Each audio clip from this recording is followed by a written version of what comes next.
game on Sunday, man. I know you're nervous for the Rams, but you got to be a little enthusiastic after being there. Bro, that game atmosphere was ridiculous. The energy, the electricity.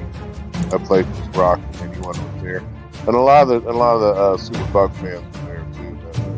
The Bucs. TAMPATONES. We are joined by lead goon tonight, host of the Pat and Aaron show of WDAE, Pat Donovan. And it sounds like Stunna is bumbling a little bit. Going to put him on mute for a second until that gets a little clear. But we're joined by Pat Donovan. It looks like Stunna's hanging out with Cheech and Chong in a car with the windows up or something over there. It does look like we got a little... No, my camera's broke. Hello, everybody. Welcome into the Buccateers podcast. We got the great J-Lo, the great Gene from Buck What You Heard in the building as we are here on a hump day, on a Wednesday. Now, again, don't get used to it. I had some dentistry yesterday. You know, the basic stuff you got to do in life, sadly, for better or for worse. But that's why we're here today instead of yesterday. Without further ado, we're going to give it to Captain Creamsicle himself. Gene, you're looking good today, my friend. How the hell we doing? Doing good, man. Glad to be here. Still at work. Quiet as it's kept. I got another minute or two. Thought I would jump on here and say what's up to everybody.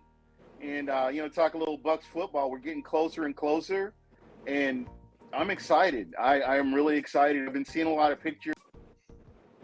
Oh, well, there goes. We'll try and get Gene back. He's at work, so he's dedicated himself to the Bucs life, to the pod life, which is incredible stuff. J-Lo, speaking of at work, you are not at work, my friend, which me and you never are on these programs. I give Gene a lot of credit. How the hell you doing?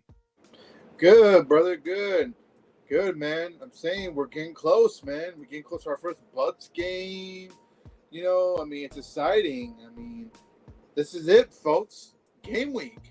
We're literally in the final stretches of game week, and BB King, one of our great listeners of the program, weighs in hard and heavy to start, saying White was treated fairly here. If you could tell, today we're going to be doing a little bit of talking about Devin White's comments, hateful remarks he made towards the Buccaneers team that drafted him and gave him so much floor space and love and stardom impact in the beginning of his career, and he fumbled the bag along the way. So we're going to get into a hell of a lot tonight on the Buccateers. We do hope to get Gene back.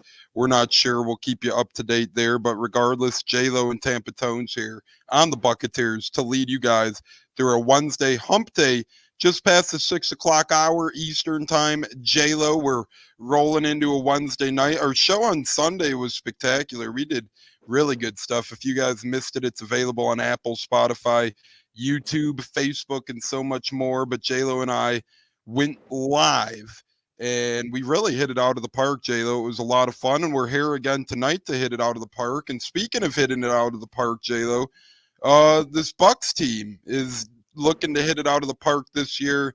They have their first game coming this Saturday, as it is preseason week 2. Remember, it's technically week 2 because week 1 was the Hall of Fame game. Now this is week 2. That's why if you ever want to win a trivia question, ask your friends, how many modern day preseason weeks are there? Everybody will be like, there's 3. There's still 4 with the Hall of Fame game. J-Lo, Bucs Bengals Saturday night. Looking forward to that in the sense of roster battles, young guys trying to make names for themselves, sharpening up the toolkits, football. And I love when Chris Myers and Rondé Barber get to team up on the local broadcast throughout preseason. We get 2 of the best in the business. So thoughts on Bucs Bengals Saturday, J-Lo, week 2. What are your expectations there? I'm hoping for a couple of things, and then we'll get your take. Injury-free football, impactful football from borderline roster guys or future practice squatters, and smart coaching decisions. And some people might go, what do you mean smart coaching decisions? You could get a feel for the play calling in the preseason. Now, it won't be their 100% official play calling that they carry over. They'll be trying a lot of new things out, but you could kind of get an idea and a feel for this coaching staff throughout the preseason. J-Lo, what say you? I'm excited. I'm excited to see the battles with positions, roster spots. We're probably going to see a lot of starters playing this Saturday, which is okay. I'm fine with that. Maybe But a I'm looking- little bit, maybe a couple snaps to begin, and then the boot. I feel like. Oh yeah, I mean, I'm all for either way. I'm just saying but they don't play, I won't be upset with that. I'm a big Trask guy. I'm looking forward to seeing him get some snaps in there, kind of showcase what he's got whenever his opportunity comes. Whether he, God forbid, Baker goes down to injury or he goes in a free agent mode. I'm looking forward to watching him. Also the edge rushing, the group, Chris Braswell, looking forward to watching him. Taki Smith, he's a soldier. I guess he tweaked his ankle the other day. He came at the practice yesterday, and he's looking pretty phenomenal, just doing what we all hope he would do. And then of course, McMullen, the wide receiver from Washington, I'm looking forward to watching him. I mean, there's so much excitement to watch some of these young Bucs on the team to go out there and showcase their talent to make the roster, maybe even get playing time, depending how they perform. It just depends. But I agree with you. Let's hope that everyone stays healthy, no injuries happen. So unfortunately, in preseason football, injuries do happen, but let's hope that we get past that. And if you had a guess right now, J-Lo, what do you think the spread would be? Say Bucs Bengals. If you had I know it's preseason, so it's tricky. But obviously, for those that aren't familiar with betting, you'd think everybody would be, but maybe some not. The spread means if you're plus a certain number of points, that's how big of an underdog you are. If you're minus a certain number of points, that means how big of an overdog you are. J-Lo, you think the Bucs are underdogs? And if so, how many points do you think they're getting? Not really. I don't think they're underdogs. I think this roster is much more talented depth-wise than the Bengals are right now. And I would favor the Bucs more than the Bengals, if you want to ask me. As far as point spread, I mean, I think it'll be a close one. I mean, I'm not too familiar with the spread. I'm still learning that as we go. But as far as the Bucs go, I fear the Bucs, definitely outshine the Bengals with the depth we got, on the roster.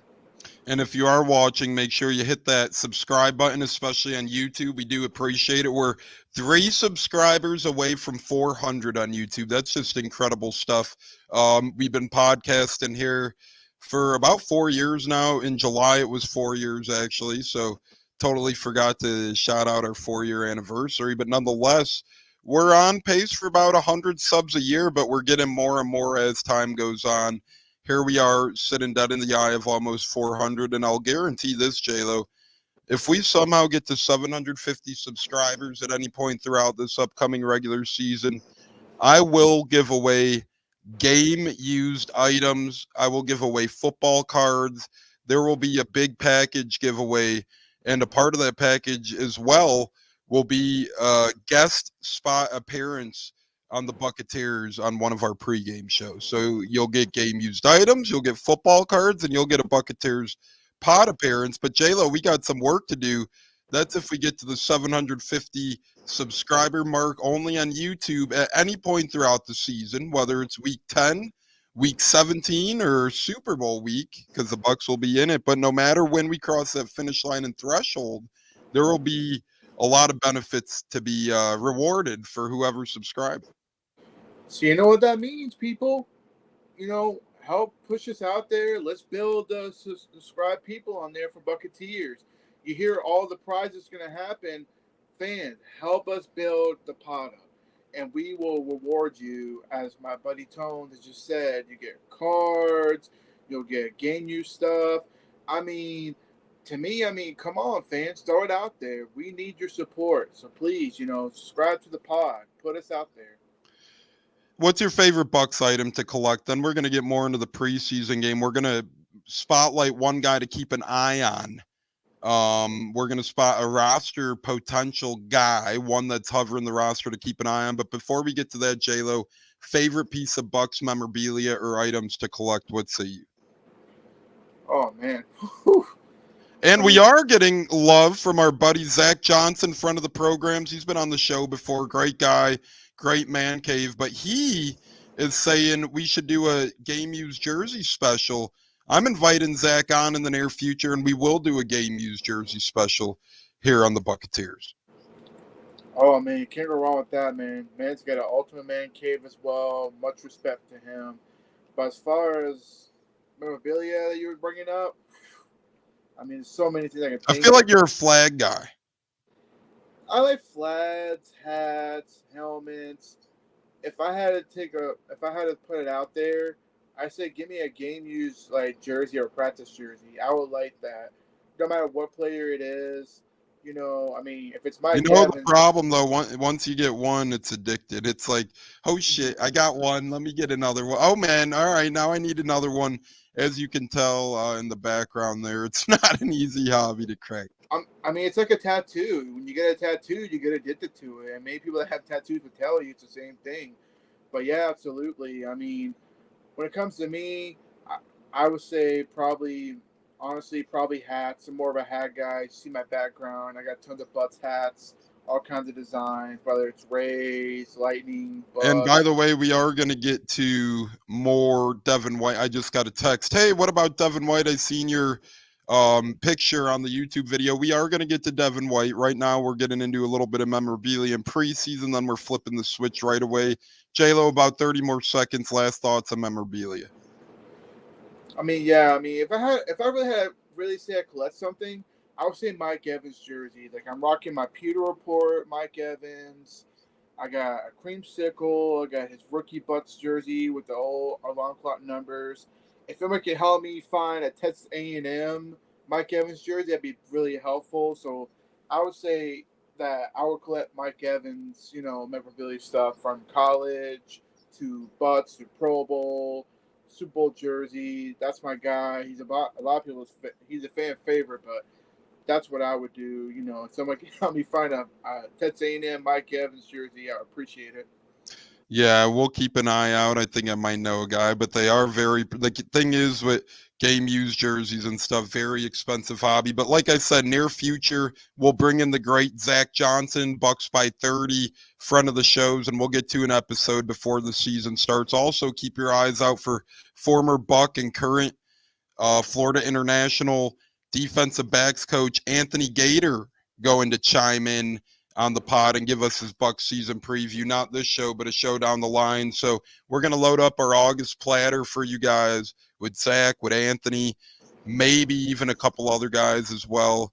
Who the hell knows? But BB King has a camp battle or a camp highlight. Both quarterbacks, Jake Browning, Kyle Trask. Bengals, Jake Browning. Bucks, Kyle Trask to keep an eye on.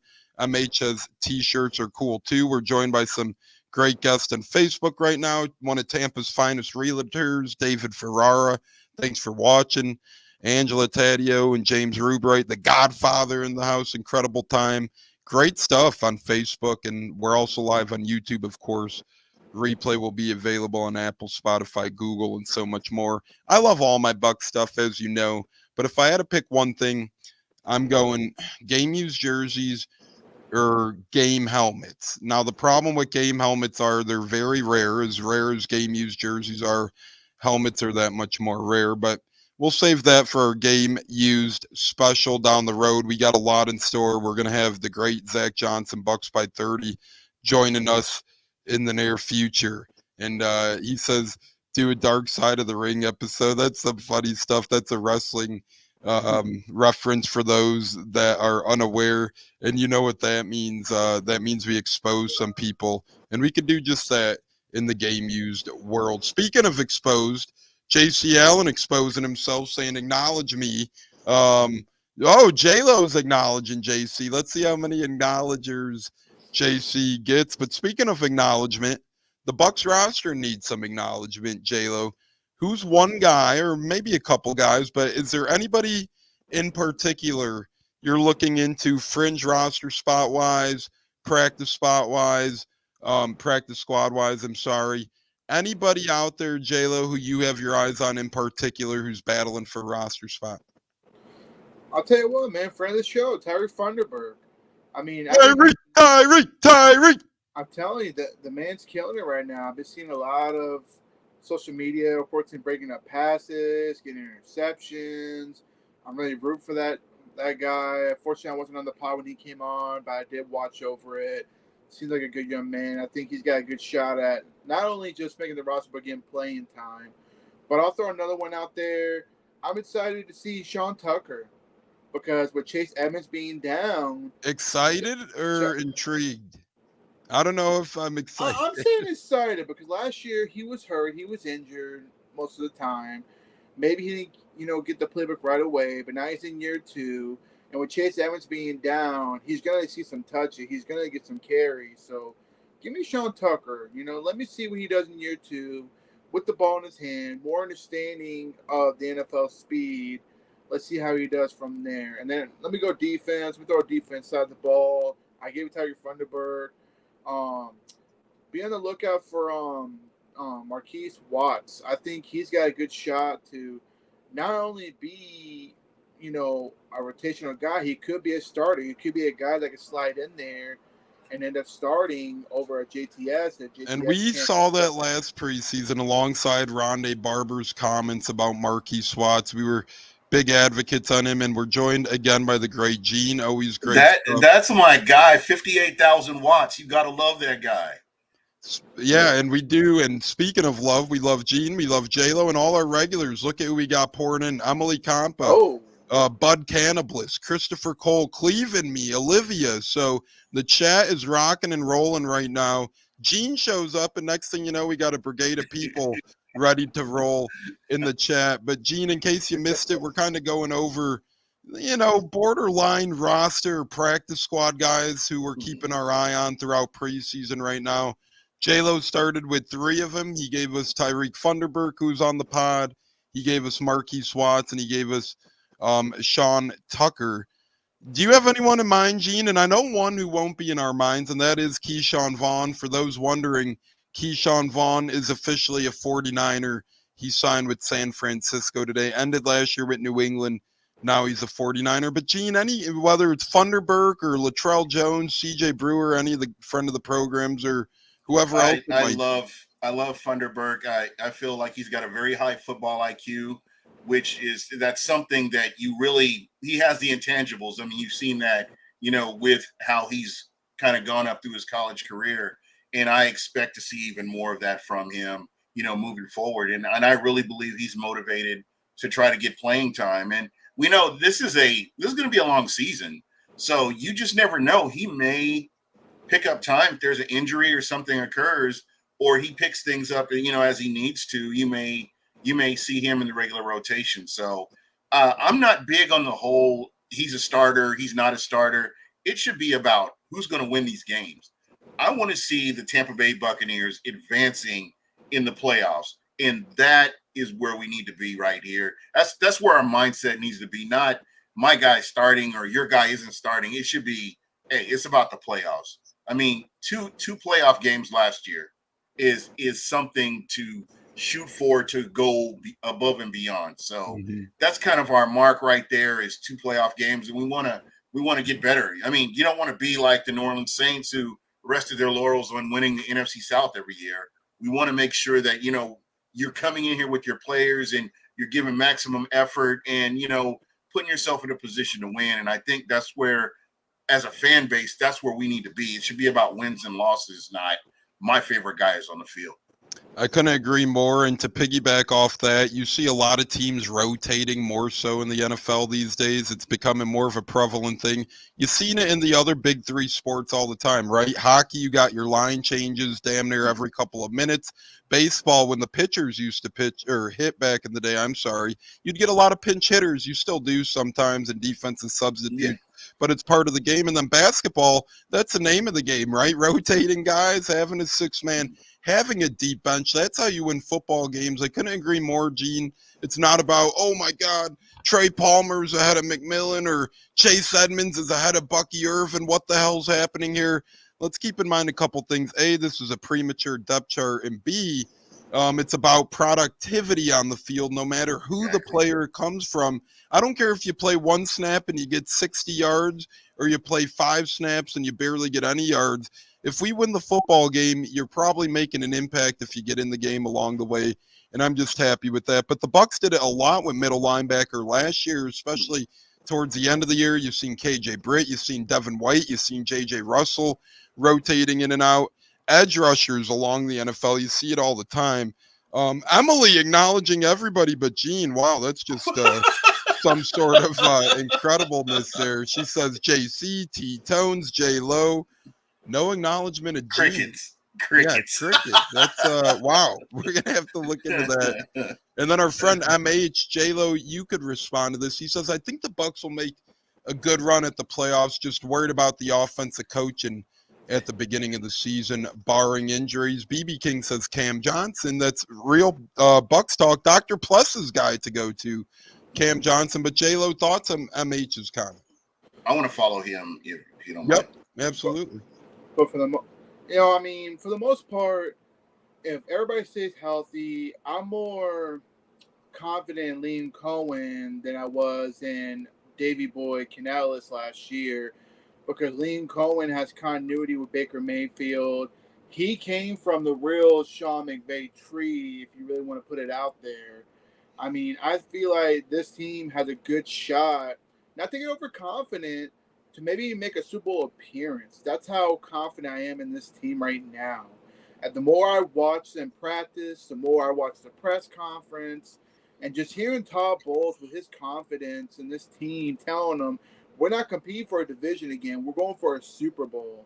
And that, to me, is the biggest key to me, is you got the most confident in the head coach and Todd Bowles, who I think is going to make smart decisions. But back to the offense, I feel Liam Cohen is going to run this offense better than what Dave Canales did. I think he'll be able to get the ball rolling to where we're able to run the ball, get Rachaad White running the ball more, okay, less pressure on Baker Mayfield.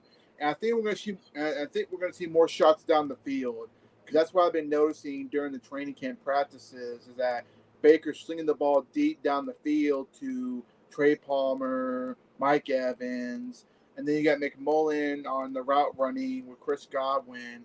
Now, remember, for better or worse, one of the main words getting tossed around is complexity, right? That's what this brings. Gene, do you agree with J-Lo where you're actually thinking it won't be a problem or offensively to begin the year? 100%, man. I mean, you've got a guy he's called plays before, called plays on the collegiate level, called plays on the professional level as well.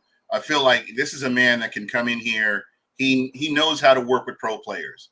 He knows he's seeing the strengths, and they watch a million times more film than we ever could. So just understanding what you have and what product you have and how to get the best out of it. I mean, I'm more confident with him coming in than what we saw with Dave Canales, who had no offensive coordinator experience, period. And now you have somebody who can come in and like you had mentioned, J-Lo, he's got familiarity with Baker Mayfield, and that's huge. That is huge, because 9 times out of 10, if you go back through Bucs history, how many times has a new quarterback or a new OC had familiarity with each other? It just doesn't happen very often. But I really believe that he'll come in. If adjustments need to be made, he understands that. I feel like he understands situational football. I went back and watched a few Kentucky games. And I honestly believe, he went in and made adjustments, but I feel like he understands situational football a little bit better, to where when the flow is going this way, let's run.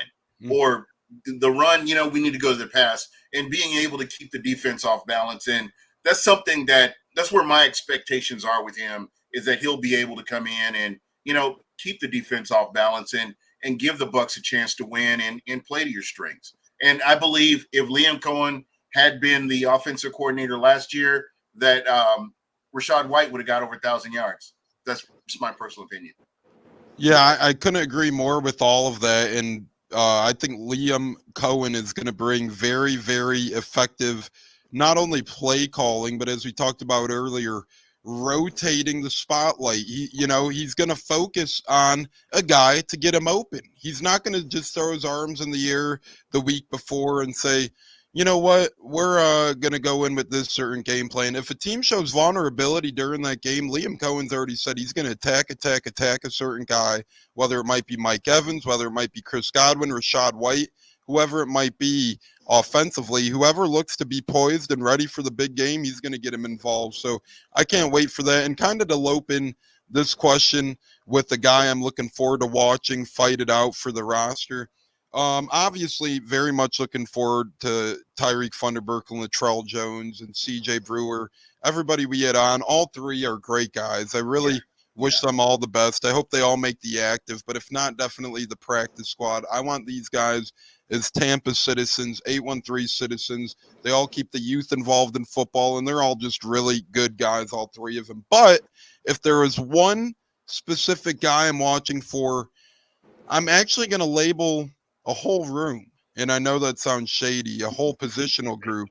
I know it sounds interesting, but our tight end room is very intriguing to me because we have 4 young tight ends and we really can't activate all of them on a weekly basis. If we figure out to somehow, maybe we take one less wide receiver or maybe we take one less defensive personnel. Sure, maybe we will carry 4, but I highly doubt it. Carrying 4 on the active roster is very rare. So I'm interested to see Keeft, Devin Culp, Payne Durham. What do you three have to provide this football team, to provide yourselves, to provide the offense with the mentality of every game is a must-win game? Cade Otton I'm not including because I think he's a lock. And I think Payne Durham probably should be as well, but you never know because you got Devin Culp, a rookie, and Keeft, a guy entering year 3. All of these are very young tight ends. And speaking of that, Gene, we got our next question, another good one. If someone gets double-digit sacks on this team, who are we thinking? Man, that's a tough one, man. I'll say, this is going to sound weird, but Yaya Diaby is a guy that I really believe can get double-digit sacks. I mean, his motor is just outrageous, man. And he's a guy that he's just come on the back end of the season, and you kept seeing him. And, I'm looking forward to him and seeing what he can do. Yeah, and I mean, I think Yaya Diaby is a superior choice. I think a lot of people are probably in your boat there, Gene. J-Lo, are you in agreement? Would you say Yaya Diaby has the best chance of getting double-digit sacks on this football program? The dude's a freak of nature, man. I told Rock Wiley earlier this morning on social media. The Rock stops here. Bro, he is the Terminator. This man was carted off 3 or 4 days ago, and he's walking with barely any limp. I mean, this kid is just unreal to where I feel like he's going to go in there and get double-digit sacks. And don't sleep on JTS because he's playing for a contract, and I feel like he might step it up a bit to where he will finish the play and get the sacks going. So I'm putting it out there for GTS because I feel like he's got a good shot to make a showcase, either get paid here or get paid somewhere else to where he's going to go out there with Yaya. We may have 2 double-digit sack leaders. Wow. Depending on the pass rush we got going on. Because, we got so much depth right now at the edge rush group without who haven't showed up at training camp. I'm surprised I cut. You know what? That's a non-factor there, right there. I wouldn't even bring his name up. He hasn't had impact one way or the other. I wouldn't even. Yeah, at this point, the only thing the Bucs are keeping him quote unquote around for is him to keep inflicting himself in his pocketbook and his checkbook, and that's just what he's doing. So, one person who's benefiting their checkbook, Emily, saying she's got to get to go to work, and she's glad she caught us, and even see. Full circle on the Buccateers, giving Dean his credit, giving him his love right there. We love you, Emily. Thanks. Emily is the best, though, isn't she? She's got no filter. We do have great lady viewers. I will say, shout out to the ladies that view. Shout out to everybody, but we got Emily, we got Olivia, we got Angela who makes appearances. We have some really fun ladies who do participate and make this more enjoyable. So between Emily, Olivia, and the rest of you gals out there that do come and stop by the Buccateers, we appreciate you greatly. If I'm going to name someone to get double-digit sacks, most likely, this might sound, some of you guys might doubt this, which is going to be reasonable and, deservingly so. But I'm going to go with Vita Vea. And I'm going to say Vita Vea for interesting reasons. He's been our sack leader a handful of times throughout his career now to this point, coming from the interior line position is reason number 1. He showed that he could lead this team in sacks multiple times. Reason number 2 is all the hype around the shape he's gotten into and how much weight he's lost and how good he looks. If that all holds true, which it might hold true. Well, I know it holds true. I've seen it firsthand actually with pictures and stuff. I know he's gotten in better shape. So that should help increase. It won't hurt his run blocking a lot, maybe a little because, you know, he goes down and width a little bit, but it should help his pass, getting after the quarterback, pass rushing a lot more. And reason number 3, I think he finally has really, really adequate front 7 around him. No offense to Devin White. We'll get more into that jackass here in a little bit. But with Devin White out of the picture, he was always kind of in no man's land last year, seemingly, right? So then the D-line has to feel the pressure a little bit more. But now we have Braswell. Now we have Diaby. Now we have a year 2 Kalijah Cansey. We still have that veteran Will Golston coming in. We have KJ Britt, who's a menace in the run game, so Vita Vea won't have to worry about watching his gaps. JTS, as you mentioned, Anthony Nelson, Marquise Watts. So the list goes on and on where I really believe that Vita Vea, for the first time in a while, can truly be his peer form, his peer self this year, take a step up in terms of pass rushing. And I think he has chances of getting double digits. Now, I do think Diaby probably has the best chance, but since we already talked about him, I was making the case on why Vita Vea might be a good candidate for that. So yeah, definitely so.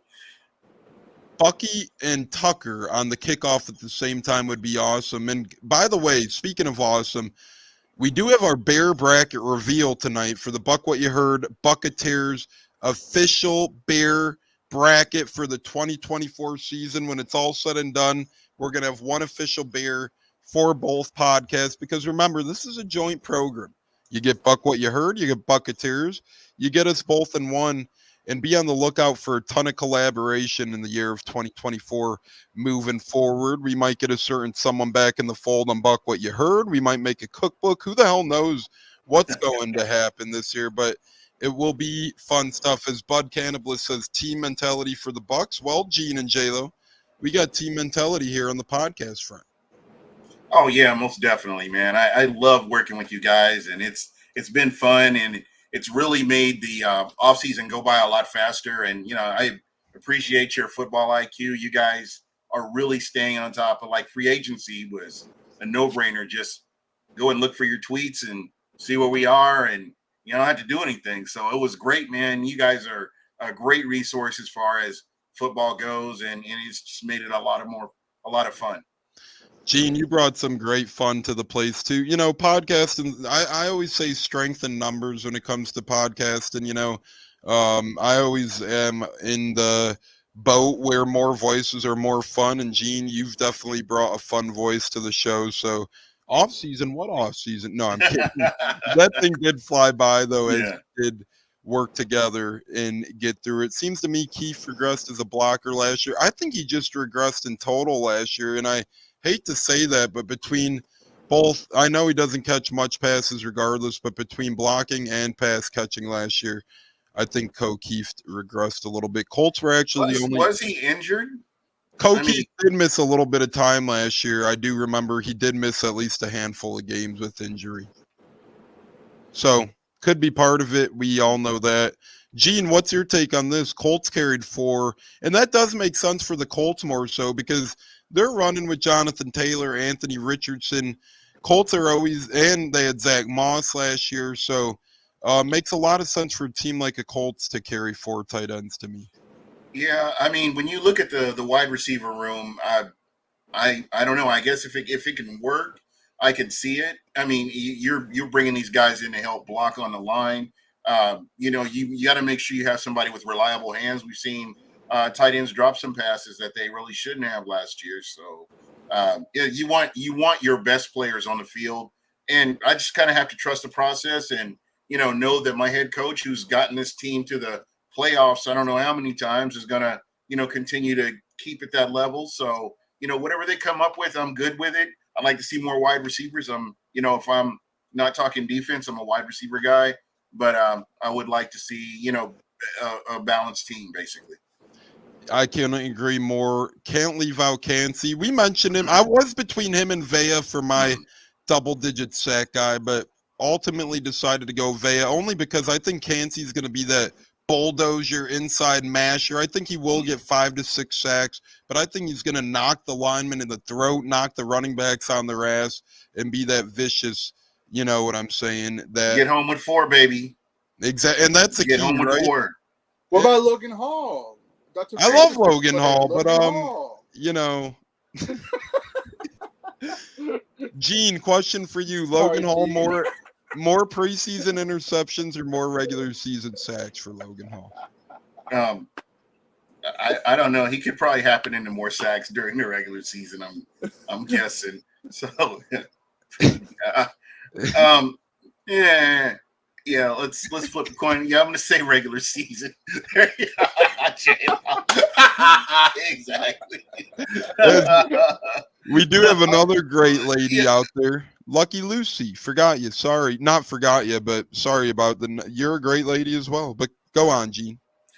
No, there were some sacks that he kind of happened into where he was like lost in the sauce, and he turned around and there's a sack right in his lap.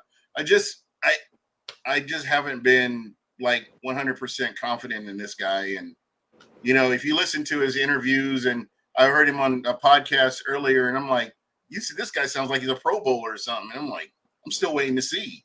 So again, this is just my observation. He could fool everybody and turn out to be a Pro Bowler this year. So we'll just kind of have to wait and see, but I'm not going to hold my breath. Yeah, I couldn't agree more. And J-Lo, we're going to get your thoughts. We do have a lot of Vea and Cansey love, seemingly. Our guy Bud, our guy Damone Kemp, and a couple others are Vita Vea advocates, Cansey advocates, MH advocating Cansey. J-Lo, we'll start with you. Roster on this Saturday, or starters, I should say. How long should the starters play on Saturday? And if any do play, who should play starting wise, and how long should they play against the Bengals? 2 drives for Baker, Mike, Chris. 2 drives. That's it. Don't care how the drive ends, how good they look. 2 drives just to hype the fans up, you know, to kind of get the football speed going. And that goes the same for the defense, especially for our corners, because I feel like we're really thin a little bit at cornerback on the outside part.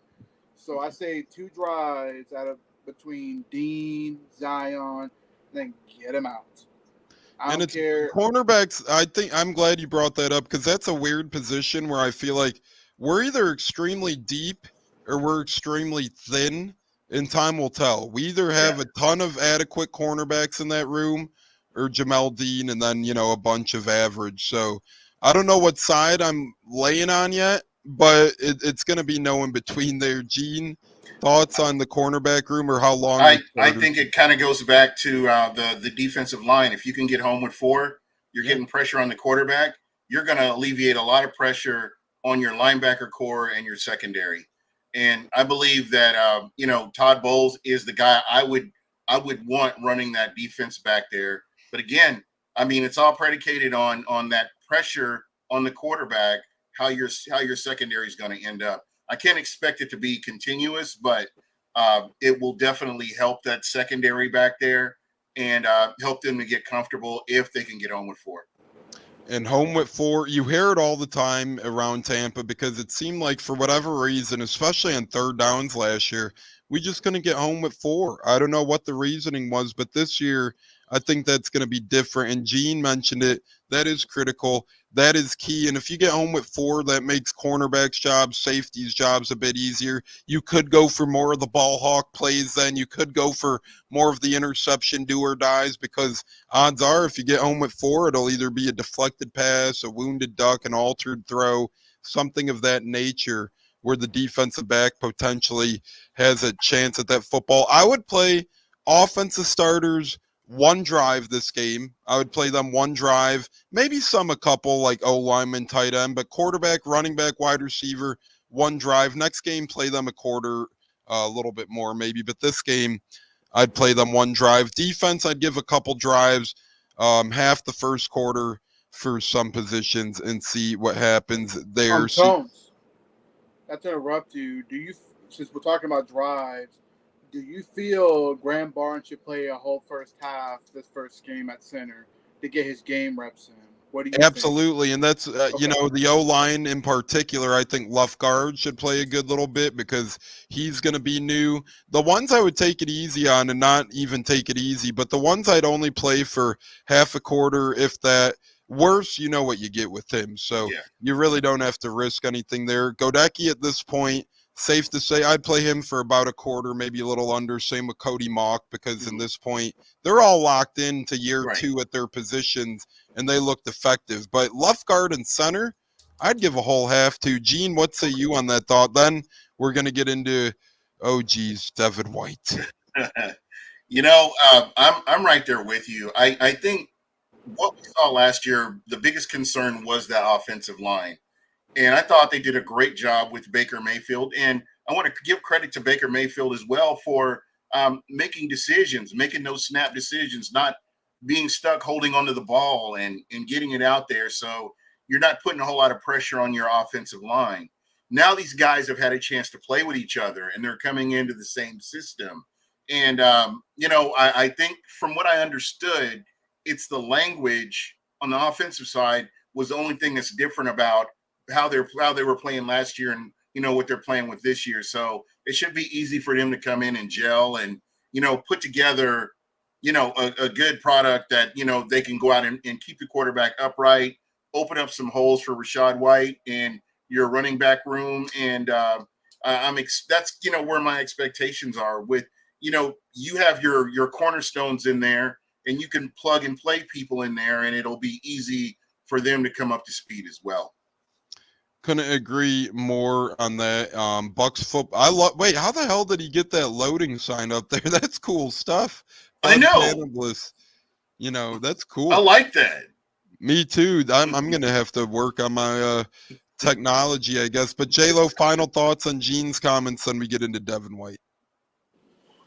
No, I couldn't agree more. I mean, Gene's on point. I feel like, my main goal is everyone come out healthy. Like, play, Exactly. play a driver too. That's what we said at the beginning, right? What are we looking for this Saturday? One of the big ones, health, baby. And plus, put my boy Kyle Trask in. Let him spin the ball Yeah. a little bit. Let him pick on the Bengal defense. All those little bench warmer grocery baggers. I'm all for it. So let's go. We'll get Kyle Trask, and on the oppo end, we'll get Jake Browning. We'll obviously get some John Wolford as well. So we'll get some good quarterback play, even without a Mayfield and a Burrow. You're still going to get Wolford and Trask. You're still going to get Jake Browning. We could do a lot worse if we're talking about preseason week 2 football. Speaking of worse, Devin White somehow continues to talk worse and worse. And I don't know about you guys, but you could call a spade at this point. I was always look. I'm going to cut to the chase here. I'm going to say it how it is. I was always one of the biggest Devin White fans. I was always a huge Devin White guy. I had his back when I probably shouldn't have. Now that I look back at it, I've had his back multiple times. Even to end the year last year, I wanted him playing a ton in the playoffs, wanted him playing down the stretch. I thought he could overcome his own hindrance and his own ability to try and make splash plays every play, because that's on him. But I was a ride or die with Devin White. He had a lot of tough times in Tampa. I felt very bad for him. Lost his father, who he was very close with. His rookie year, he was banged up a ton. Lost his tonsils early on, got hurt, overcame injuries, and really made an impact. And then he was a Pro Bowl, Super Bowl champion here shortly after. But then somewhere around the midway point or to the end point of the 21 season, he started falling apart. But I still had his back throughout 21, throughout 22, throughout 23, when the Bucs wouldn't give him a big contract, when a lot of media was trying to point out red flags about, and don't get me started, there's a lot of red flags with media too. But now you look back, and Devin White had a ton of red flags. And now he comes out with an interview with Ryan Clark and this podcast. And guys, these are the big 3 things that left me uncomfortable when we're talking Devin White here, because he badmouthed a lot of good-spirited people, a lot of good-hearted individuals in the Bucs organization. First off, he said the Eagles were, quote-unquote, a no-brainer because the people around him are going to make his play better. Like Vita Vea is a shit kicker. Like Elijah Cansey's a piece of shit.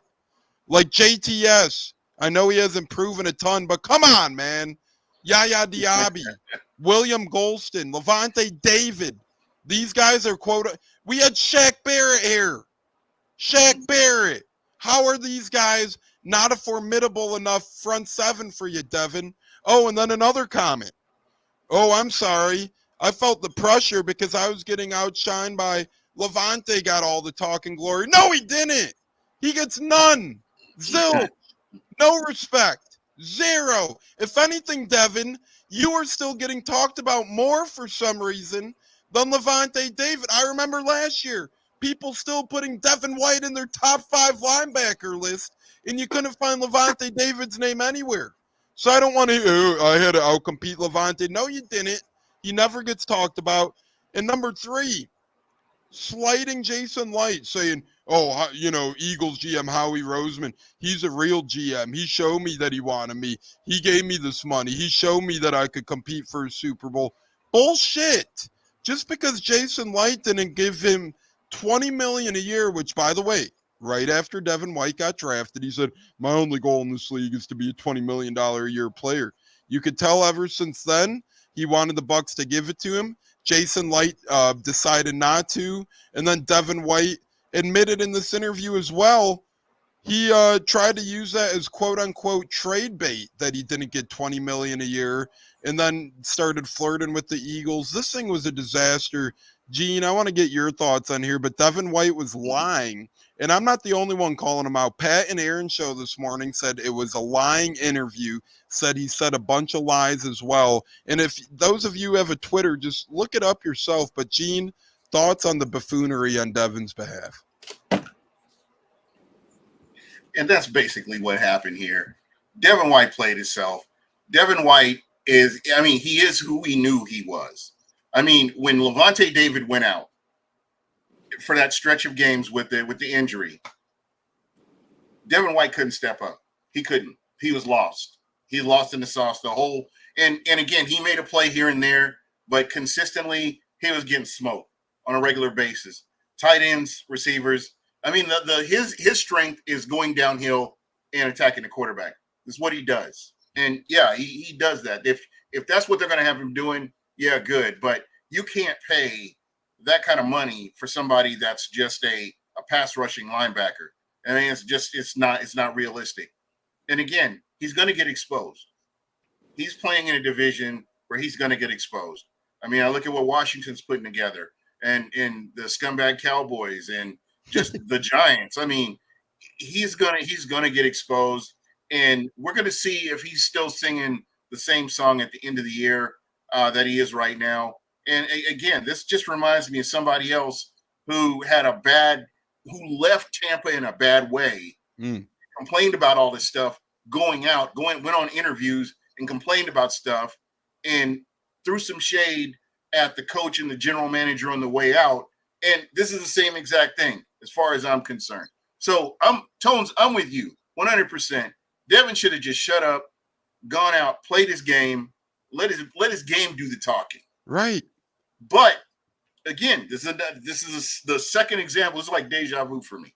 So again, this is the same thing. I've seen this before. We're going to see what he does.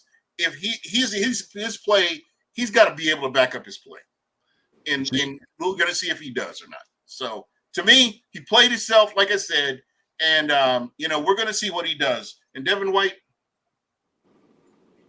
you played yourself, bro. I think you made a great point, Gene, before we let J-Lo tap in here that I didn't quite bring up, as we are joined as well now on Facebook by a great truck driver, El Monito, of Fast Respond. We appreciate you joining in our program. If you guys need any truck-worthy needs in the Chicagoland area, make sure you look up Fast Respond. They'll take care of that for you. But I think the comments speak for themselves. They're all very different, and they're all very good. Bud Cannibalist, I feel he just handled everything wrong.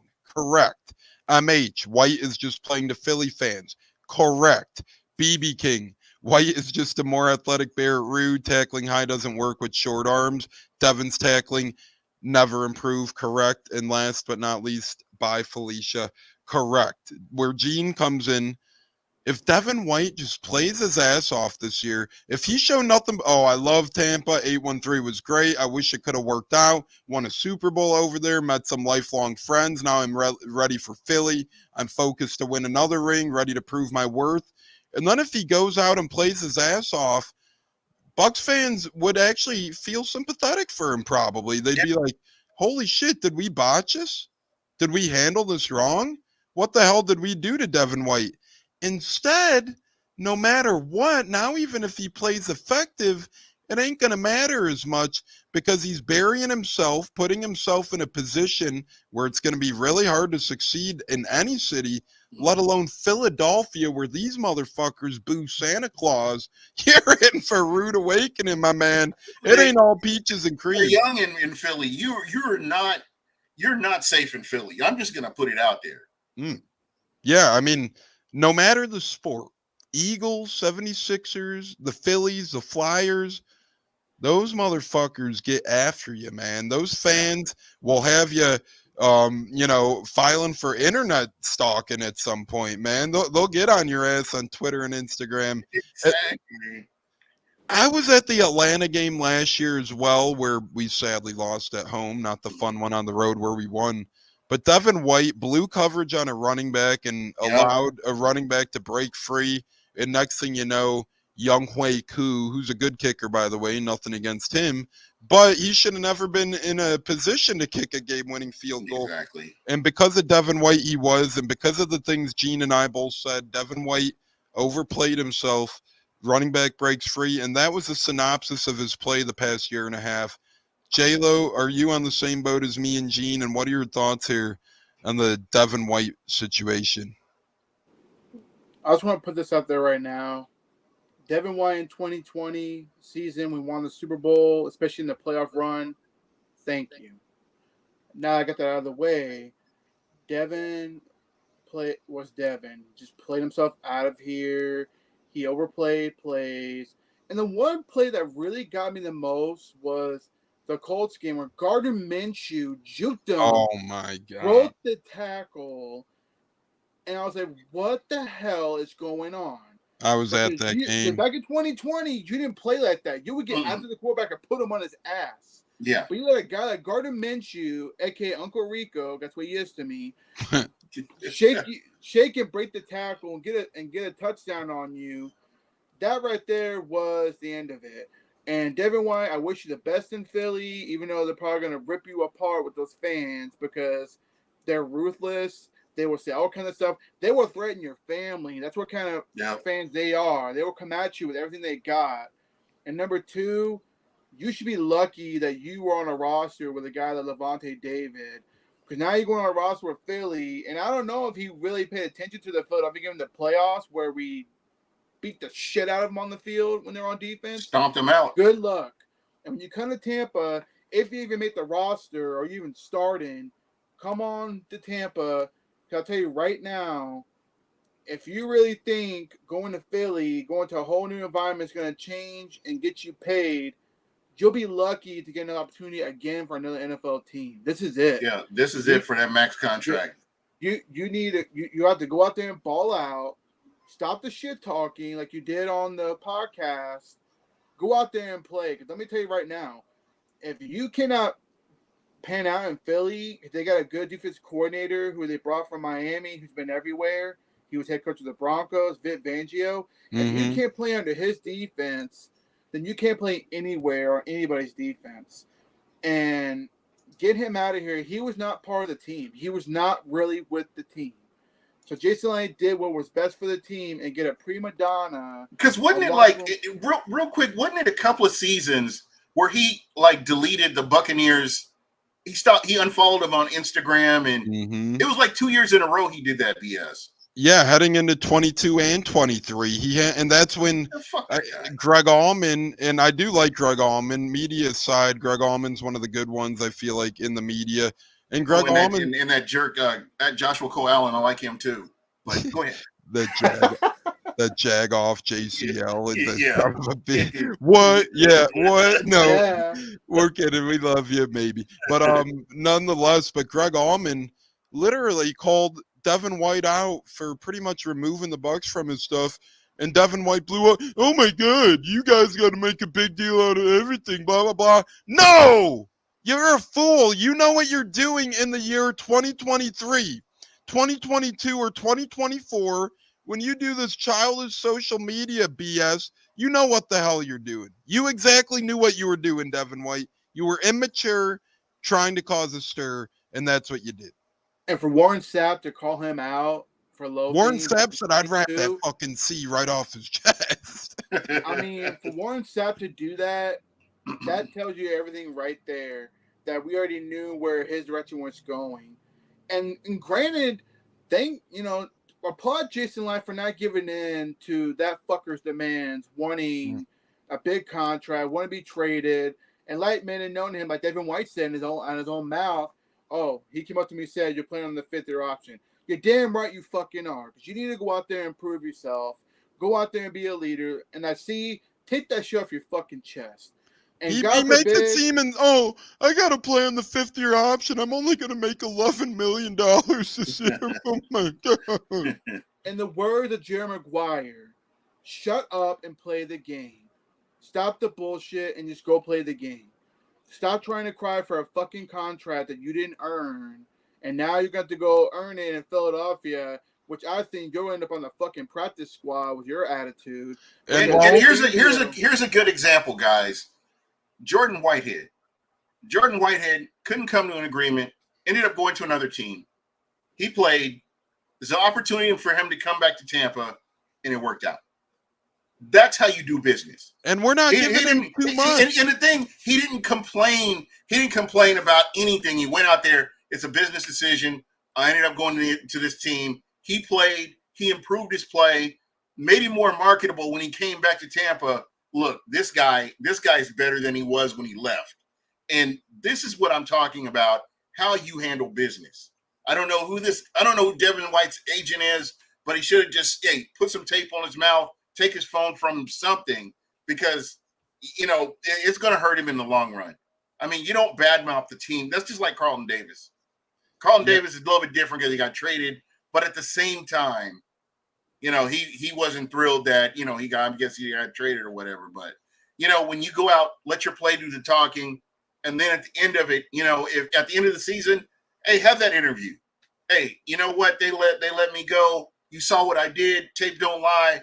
And, blah, blah, blah. But if you're doing it at the beginning of the season because your little feelings are hurt, whatever, man. Miss me with that. Couldn't agree more. And Gene, you made a great point. You never know. This is a business. Players forget this is a business. Just because you leave a team, it doesn't, I could never go back to that team. No, it doesn't work like that. You could go back as long as you keep a good relationship with that team. And that's exactly what Jordan Whitehead did. And you guys can't tell me right now that Jordan Whitehead probably couldn't have got more elsewhere, because he probably could have. He could have. It's not like we're giving him mounds and mounds of money. So, you know what? Devin White just pisses me off, and he pretty much burnt his Bucs bridge for as far as I'm concerned. And like you said, Gene, maybe Carlton did as well. I'll give him not a full pass, but a little bit of a pass as he got traded. We decided to move on from him ultimately by trade. So whatever. Devin White, you're just fooling yourself, my man. And hey, if that's the road you want to go, as Devin said, he bets that he'll be benched by midseason. Warren Sapp was right, and his bud said tape don't lie. So whether it's our listeners or us three, we're all in the same boat here. And speaking in the same boat here, we're all going to be in the same boat this football season on Mondays. On Saturdays, it's the Buccateers official 2024 schedule. And we hope Gene from Buck What You Heard could join us on all of these as well. But Monday nights, we're going to be coming to you guys live with game recaps and game day reactions from the Sunday game. And then Saturday mornings, we're going to be coming to you guys live every Saturday. The first 45 minutes are going to be strictly our Buccaneers game preview, pregame show, and all that fun stuff. And then the last half hour of the show, Joey Nips is going to join us weekly to talk about college football, NFL football, fantasy, whatever the hell we want to get off our mind. So we're going to aim for an hour, 15, hour and a half pregame show every Saturday morning First front of that will be Bucks. Back half of that will be all ball talk in general. We will be joined by Joey Nips from Cleve and me, and hopefully other great guests as well throughout the year. I know JC Allen and the likes will be joining. We don't have to talk about what the J and JC stands for, okay? Sure. But that's good stuff right there. Speaking of good stuff, guys, if you've watched Buck What You Heard and Buccateers for about the past 3 months now, we've been compiling beer and hey, real quick before we get to the beer bracketology. Great stuff. Zach Triner, he is a beauty. And Bruce Arians brought him in here in 2019. He had a brief stint with the Packers and Cardinals, but never really had an NFL career. Bruce Arians gave him a chance, and Zach Triner has really been a mainstay of a long snapper here in his time in Tampa. And any quick words of gratitude for Triner, fellas, before we get to the bear bracket? Man, unsung heroes. When you don't hear, normally you don't hear about somebody, you think that's a bad thing. But in this case, not hearing about him is a good thing because we know that he's not screwing up out there. So to me, I'm thankful that we were able to. We're spoiled by some of the players that we've had here over the past 3-4 years, and all you got to do is look back previous to that, and you're like, wow, I don't know how this team really turned it around. And I mean, even the culture here is totally different. So shout out to him. Hats off to him. J-Lo? The fact that he's wearing Simi Ratcher's number, it's kind of hard, seeing a player wear his number, but it suits him. He's been here. He's done a good job. So that's all I got to say about that. I blame the organization for that more. If they wanted to put him in the ROH or retire his number, they should have. Triner probably sees it as an opportunity to rep a Bucs legend, which, hey, if the number's wearable, why the hell not? Yeah, there you go. The day I ever see somebody wearing 99, 47, 40, or 55, well, you won't. I'm going to go down there picking a fight with the general manager and the organization saying, what the fuck were you thinking? Those numbers don't belong on anybody but those players. Exactly. Anyway, carry on. Hopefully, I don't think we'll see many of those getting worn. No, I don't think so either. They might be afraid J-Lo is going to come and do something about it. But Buck, what you heard? Look at that door and look at me and be like, the fuck is this little shorty? Get my ass out the door. Or maybe that's interesting to come wrestle with me, and I'll be like, nah, I'm good. Nah, hey, don't sell yourself short. That's all I'll say. But Buck, what you heard, Buccateers. We are live right now on YouTube. If you are watching, please hit that like button, subscribe to us, and turn that notification bell on. WQEE, Atlanta's own radio station, is joining in on Facebook. We appreciate all the listeners from around the globe. We got Europe listeners, Canadian listeners, West Coast listeners, Atlanta listeners. So we do appreciate it all. But Gene has been working very hard on this great bracket, and we finally have it here on the forefront. So pretty much the goal is Gene, J-Lo, myself, and whoever else of the Buccateers or Buck What You Heard programs are going to get along and get as many of these beers as we can. Hopefully all of them, but as many as we can. And we're going to have a bracket off, a beer off, and we're going to pick one winner. I think the best way that this could work is because it's us three, not to excluding, but everybody can participate. But we have an odd number here. Except Bucko.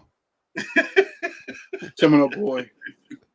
So I think we've got an odd number here. So each bracket, we can try one of the beers and decide, okay, I like this beer. And you're going to mark off which one you like. And then when we compile everything, like we'll go the first week. Well, because the football season's coming up, what we're going to do is, I've Land Shark, Wicked Weed. I can get that. Blue Moon, Broken Skull, get that. Sour Monkey, I can get that. I would say the majority, actually, except for Shipyard. I don't know if I can get Shipyard. I'll see if I can get it. But BB King, I already got you, man. I got you for Lowenbrow. I actually have you down there.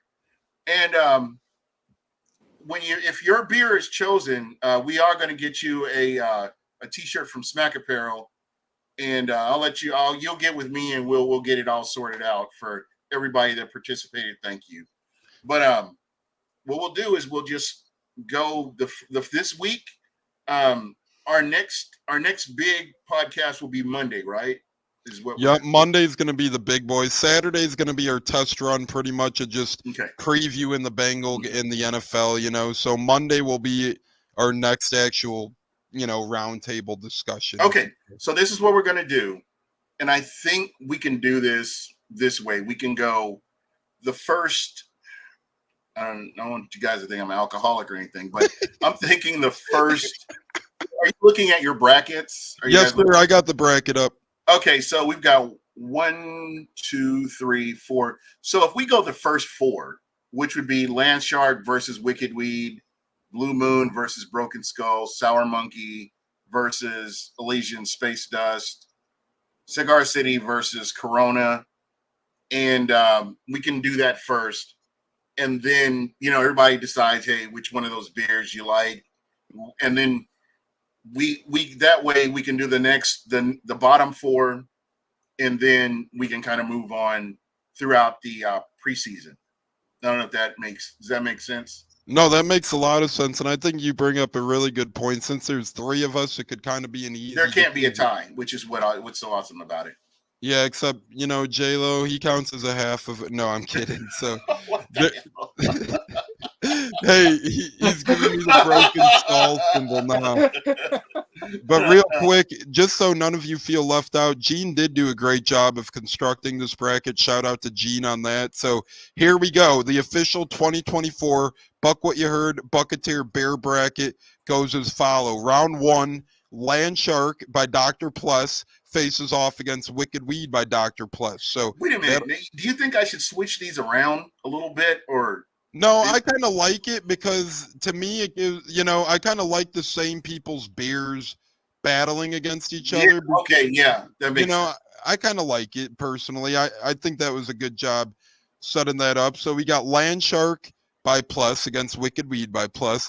Then we got Joey Nips from Cleve and me, both of his beers battle. You get Blue Moon against Broken Skull. That's really fun.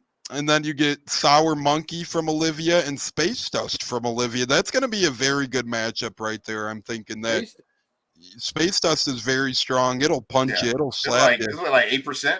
Yeah. I'm going to go look for that. Just the name itself intrigues me, like Space Dust. That's here, man. I mean, thank you again to the listeners, because there are some that I never heard of. And but now, with the exception of JCA's beer, the pumpkin beer thing. Yeah. Sure. And I know I can find that. So, I didn't mean to interrupt you, but go ahead. I'm rambling. Go ahead. No, that shit cracks me up. Gene, pumpkin beer.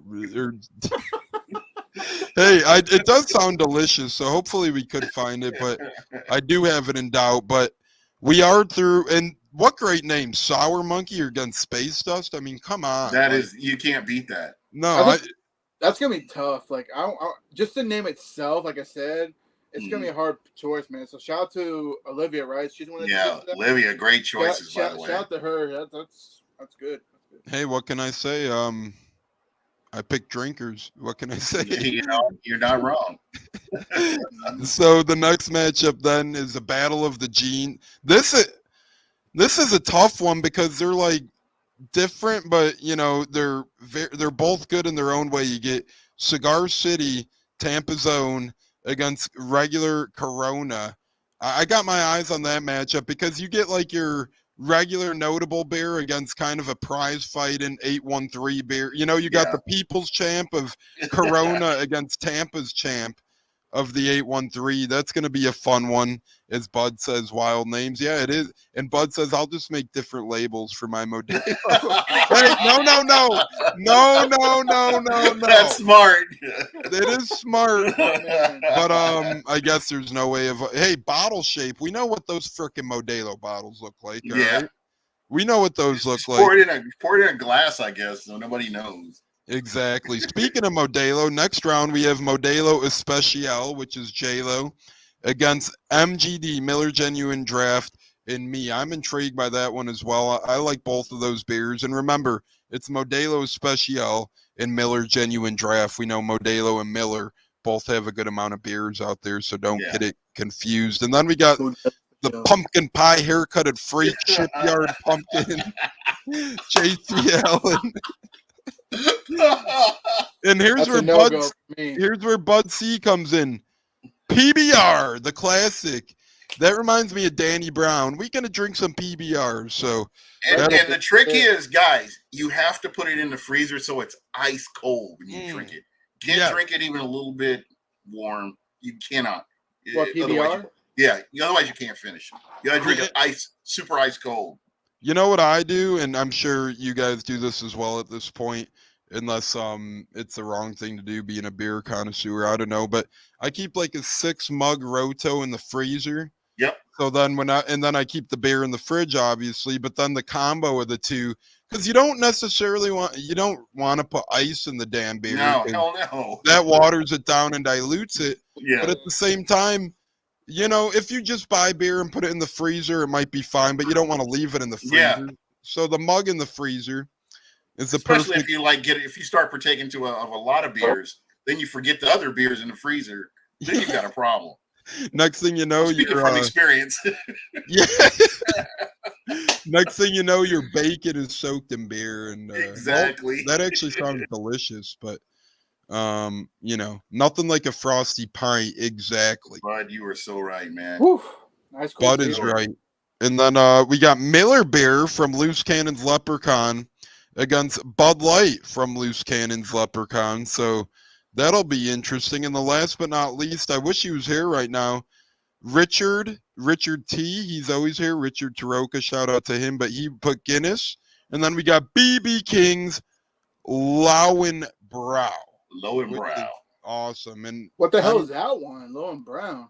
You never heard of that? Yeah. That beer's been around forever. What is that? It's a staple, man. It looks like it's been around since like the 70s. It has like a 70s. Yeah, it has like a dragon or something. It's a lion. It's got it has like the English crest of a lion. Y'all going to snap me a picture later. Let me know what it looks like so I can go be on the lookout for that. Bro, just go to your fucking local Binny. Yeah, go to Bevmo or Luckins. Yeah, right down the street of my house. I'll go over there and ask them, what the hell is so and so? See what it is, and I'll take a picture. Here you go. Here it is. Take your bracket with you. Yeah, take Gene's bracket. So once again, shout out to Gene. I got you. Shout out to Gene.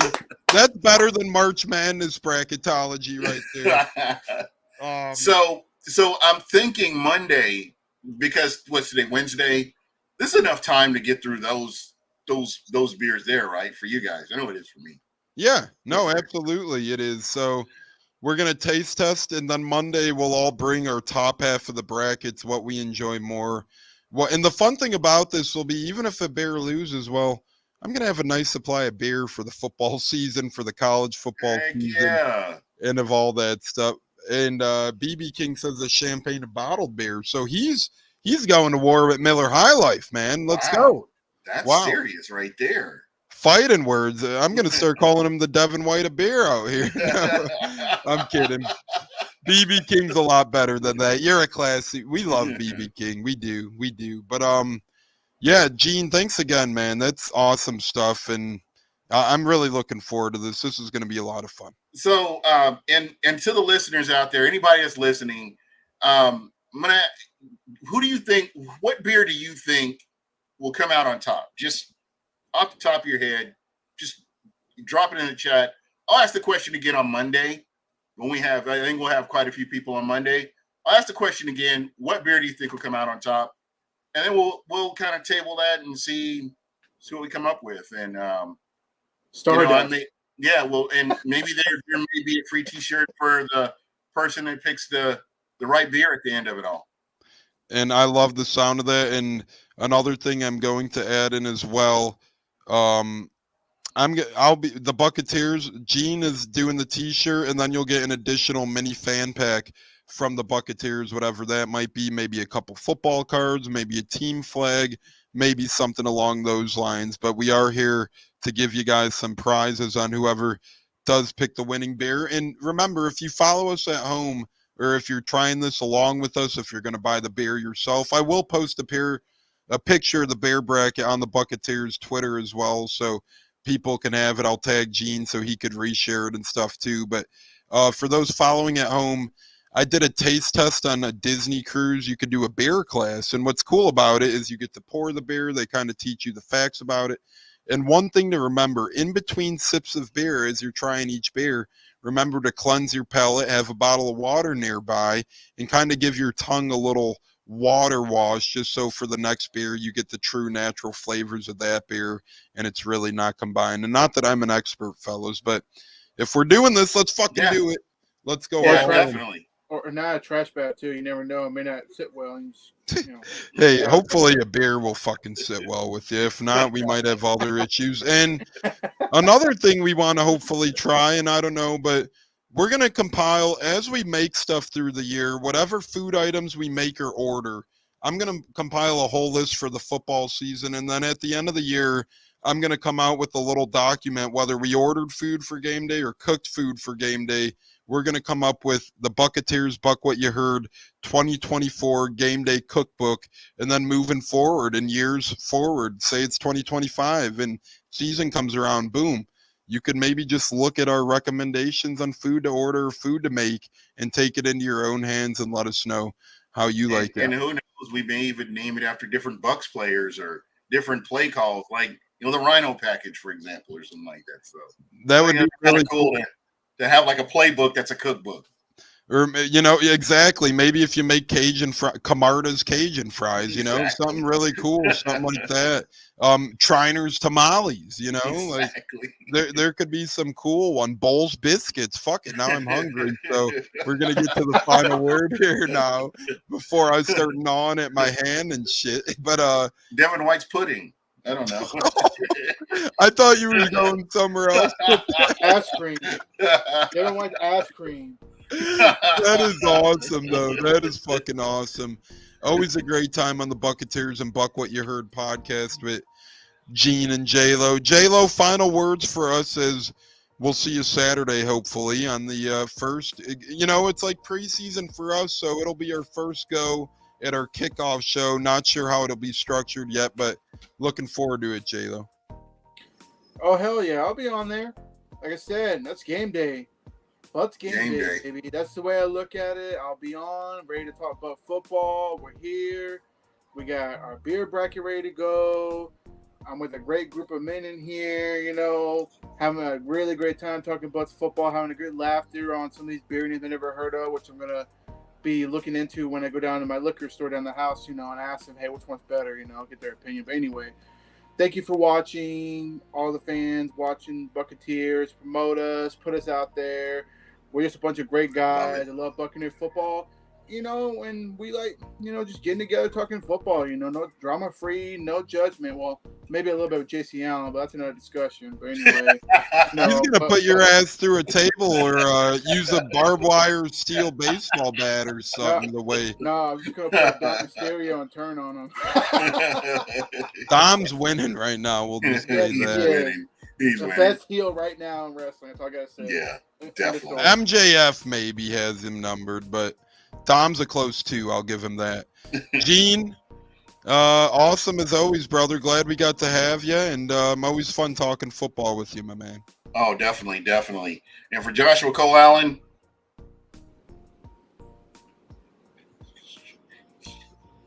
hey, that's all right. We got 2 words for you. Taste it. Taste the beer, because we got our beer bracket coming up, and that's going to be a lot of fun. I love this stuff, man. My final word is this.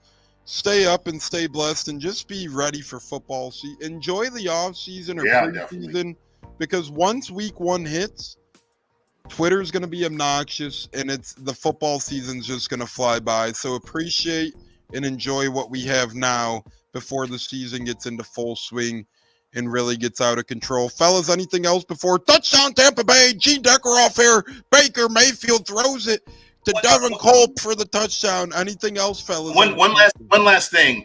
For everybody, please take a chance and look at the information about the NFL antitrust lawsuit with NFL Sunday Ticket. Yeah.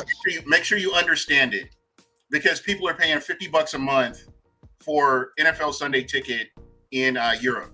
So just keep that in mind. Shit, man! I gotta move. No, I'm kidding. So just understand what the NFL is doing, and there are alternate ways to watch games. Just some, and the majority are legal. But anyway, go ahead. No, that's a great point by Gene. And before we do leave, I just want to hear, man, no matter your doctors or your health, Jacoby Jones suffered an awful death, and it is confirmed that, you got to imagine this guy is the greatest doctors, and he's in great shape. So it just goes to show, man, whenever it's your time, sadly, we can't stop it, man. So rest in peace. And I'm not going to get into details on his death, but something that could happen to any single one of us. Yeah. And it really makes me somber. So take that doctor visit serious, man. I'm serious, and you will live longer. Trust me. Just had my first checkup in years about him. In late June, I had a nursing visit for the first time in years. I'm like, I got to get my stuff tested. So always better to be safe than sorry. But again, you have to imagine a guy like Jacoby probably was, and that's it's just unfortunate shit regardless. Yeah, but gone way too soon. J-Lo, any final word? Take care of yourself. If something don't feel right or you feel some type of way, go get checked out. RIP Jacoby Jones. But RIP for any athlete that has lost their lives to tragedies of health issues and stuff that happens. I work in the medical field. I see it all the time, when it comes to people being sick or something comes up. All kinds of ages, people. You can be young, old, doesn't matter. If something doesn't feel right, you feel weird, go get checked out, get a primary care physician, and have that on board on deck. Because let me tell you, life is so short, people. Yeah. You got to treat every day like it's your last sometimes. Treat every day like it's your last, like the Bucs winning the Super Bowl in the past and the present. Oh, that would be a fucking party. I mean, if I'm gonna go, hopefully the Bucs win. Well, remember, we're having a boat parade soon. Jason Light said that, so yeah. Let's give them a boat parade. Give him and the staff a boat parade. And you're funding it all, right? I'll go ask for help. I use, pull a Dumb and Dumber. I'll promote it, but long story short, shout out to Jason Light before I go and tell him and his staff, thank you. You are not a great GM. You are elite. Yeah, elite GM. Elite. For putting this team back together many times the last 3 to 4 years. Bud says I tested 100% for awesomeness. So did Jason Light. So did the Buccateers. Gene, J-Lo, love you guys both. You guys have a great rest of your hump day. Always a great time. All right, brother. Fire the damn cannons on hump day. Go Bucs, go Bucs, go Bucs. Until next time, Gene, you stay swagging out. J-Lo, you as well. I'll talk to you guys soon.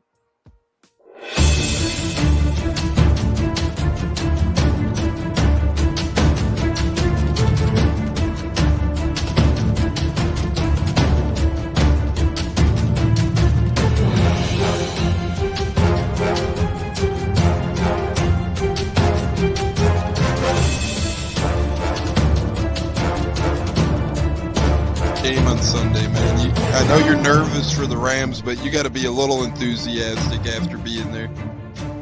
Bro, that game atmosphere was ridiculous. The energy, the electricity. That place was rocking. Anyone was there, and a lot of the Super Bucs fans were there too. The Bucs. TAMPATONES. We are joined by Lee Goon tonight, host of the Pat and Aaron Show of WDAE, Pat Donovan. And it sounds like Stunna is bumbling a little bit. Going to put him on mute for a second until that gets a little cleared. But we're joined by Pat Donovan. It looks like Stunna's hanging out with Cheech and Chong in a car with the windows up or something over there. It does look like we got a little... No, my camera's broke.